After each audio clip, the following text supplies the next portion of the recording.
On Monday morning, there was a noticeable uptick in traffic and pedestrians in the city's business district, with shops allowed to operate under extended business hours.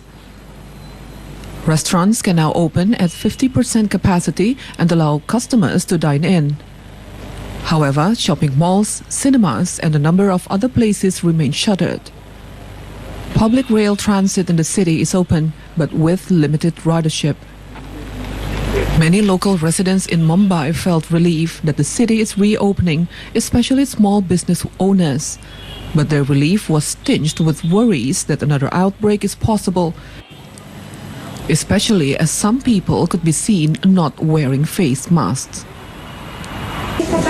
Meantime, Chile has surpassed the mark of 30,000 deaths from the coronavirus pandemic. The top 8 countries registering the most COVID-19 deaths per capita over the past week were all in Latin America. Chile, for its part, is among the world leaders in vaccination against COVID-19, but cases have soared among the country's youth.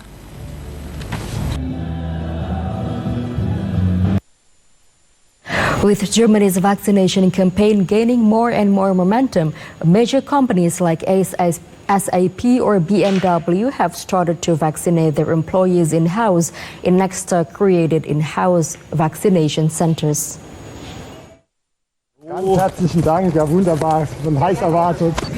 SAP started off with some 300 vaccinations and will administer some 1,100 doses this week, as the company Dr. Torsten Pohl said.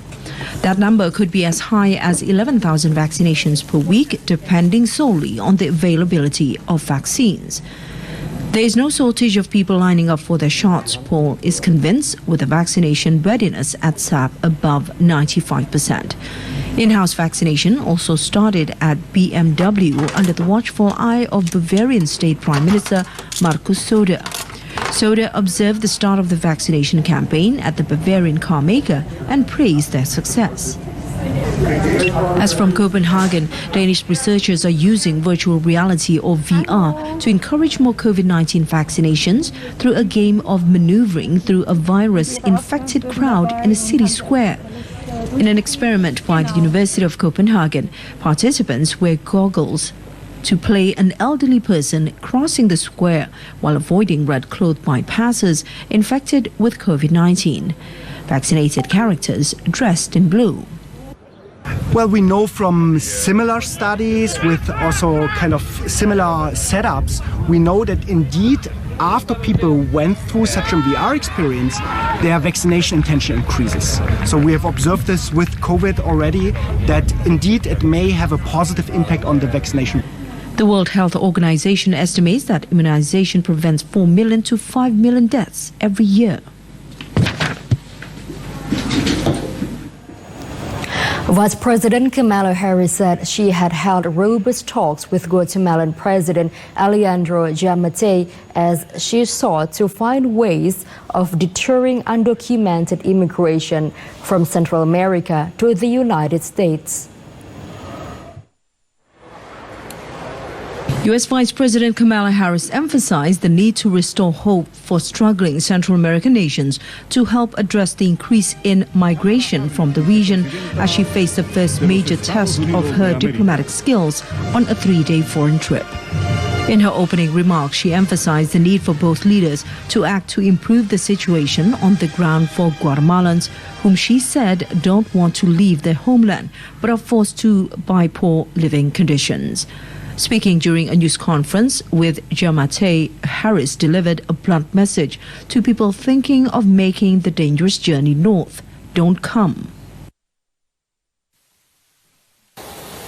At the same time, I want to be clear to folks in this region who are thinking about making that dangerous trek to the United States-Mexico border. Do not come. Do not come. The United States will continue to enforce our laws and secure our border. There are legal methods by which migration can and should occur. But we, as one of our priorities, will discourage illegal migration. And I believe If you come to our border, you will be turned back.